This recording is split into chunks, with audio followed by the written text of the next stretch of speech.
As I say, thank you all for coming here. As we become regular, a speaker slot, which is an opportunity for us to congregate, think about the theme in a bit more detail, chance for you to have your lunch while you're listening, and then get straight back into networking. So without further ado, I'd like to welcome our speaker, who's a sales expert, that's not putting you right at the top of the pedestal, who's going to focus on a little bit about how to think more broadly about how we network and how we win our sales. So I'm going to hand you over to Bill Shipperlee. Thank you. Thank you very much. It's bizarre. I'd actually forgotten there was an election, and I think the reason I've forgotten it is it's just there all the time. It's like wallpaper, so I wouldn't even have mentioned it either. I don't really like being called an expert because you probably know the old joke that X is a has-been and spurt is a drip under pressure. It is something I'm quite knowledgeable about. I have spent all of my life in business development, either working for companies in that role or building 5 businesses. I was just talking to a gentleman earlier who said he'd moved from the corporate world into a smaller business. And in the corporate world, he would make a phone call and say, I work for X. I don't know who X was, but Google or something, and they've heard of you. When you work in a smaller business, as I have done for most of my life, no one's ever heard of you. You can't actually use the brand name to leverage you in. When we started our business, this business 15 years ago, we called it the Performance Initiative. That's a mouthful, so we invented a word and squeezed them together to call it performative, only to discover it's been in the English dictionary for 400 years and has no meaningful use for my business, but that's a different issue. The Performance Initiative means that what we do is to take we undertake proactive activities, research, looking around, to find out ways to improve the whole business development cycle. In the 15 years that we've been running this business, things have changed dramatically. Social media was still a twinkle in the postman's eye. It's now a significant feature. Networking. I don't think networking is new. It's probably the oldest form of business communication that there's ever been. If you think about it, coffee shops 300 years ago, they were doing what we're doing here. People meeting, getting to know each other. They didn't have Wi-Fi, but they did actually have broadsheets.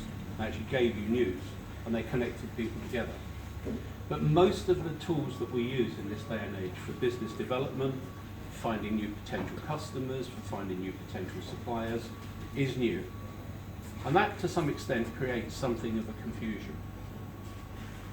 Last month's speaker referred to the fact that, I think the number quoted was, that most people are about 75% of the way through their buying journey before they engage with a supplier. Strictly, the research that was done 3 years ago came up with a number just under 60%. Now, if any of you want to buy a new refrigerator or a new lawnmower or anything, you will of course decide what you want, do your research. The research will perhaps modify what you think you want, and eventually you'll get it. And you will engage with a supplier and buy it. In the business world, which I believe all of us, or the majority of us are, it should be different. The interesting thing that came with that piece of research is that the reason that a lot of customers are doing a lot of the work for themselves is that suppliers have now become poor as suppliers. They tend to sit around waiting for the social media campaign or the email marketing campaign to generate some inbound. Another piece of research done at the same time is scary.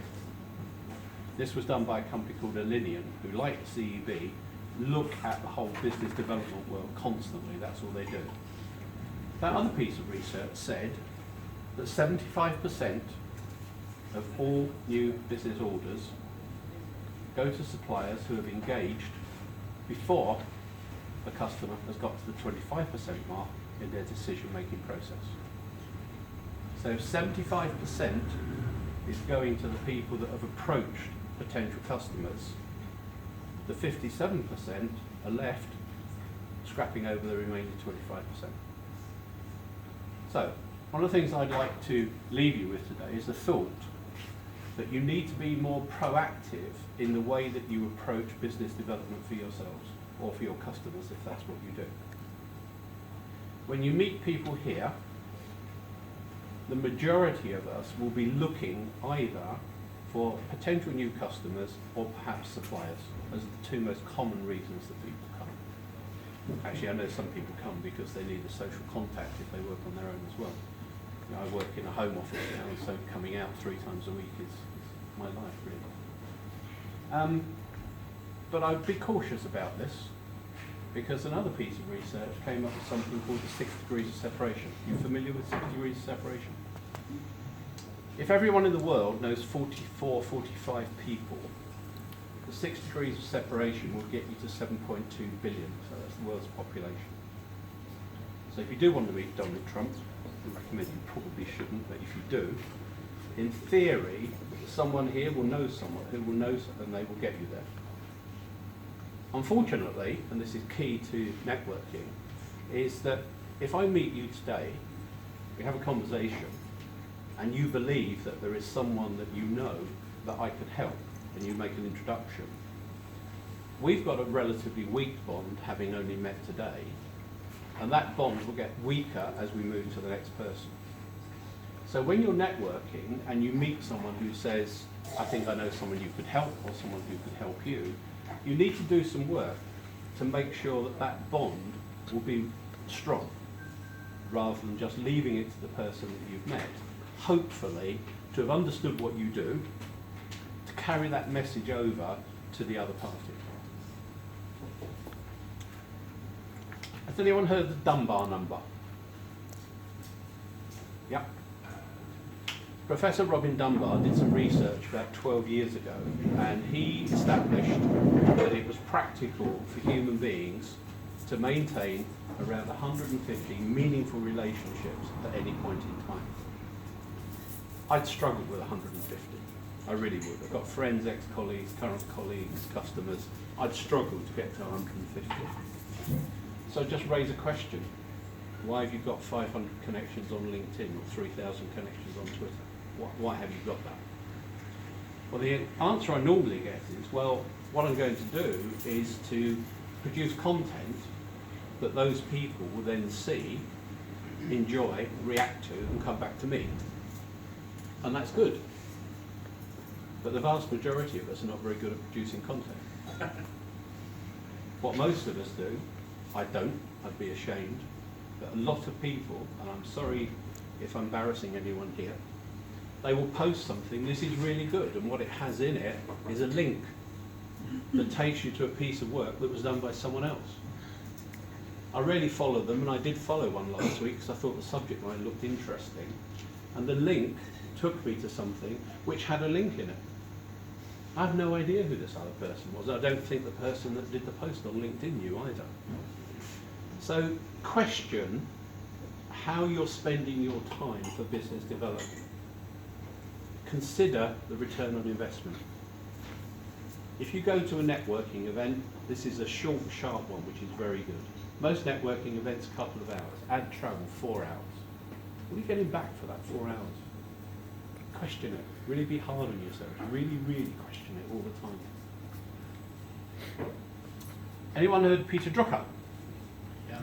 My favourite business guru. Actually, my favourite thing about Peter Drucker is that he detests being called a guru. And he was being interviewed once, and someone said to him, I understand, Mr. Drucker, that you do not like the term guru. Why is that? He said, it's a term used by people like you who cannot spell charlatan. He was harsh. But I reread his management book. It was published in 1952. And it's scary for me that something that was written that long ago still makes absolute perfect sense. And there are bits of it that I read, excuse my French, Shipperlee, you silly sod, why are you not doing that? Why are you doing it that way? Why are you not doing it that way? Simply because something is old, it doesn't make it bad. Peter Drucker said that the only meaningful definition of business purpose is to create a customer. And again, I work with companies that have got very good ideas and lots of people would benefit from them. They simply don't know how to get them to market. So whether it's networking, it's social media, exhibitions, mail shots, any of these tools, it doesn't matter. Just make sure that they're doing something meaningful and measure the return. And there is a great danger that the big block of sort of social media and social networking, all of those things, actually slows the process down. You go through a fairly long cycle to get to a point that 25% of the salespeople would have got to simply by engaging directly with that potential customer.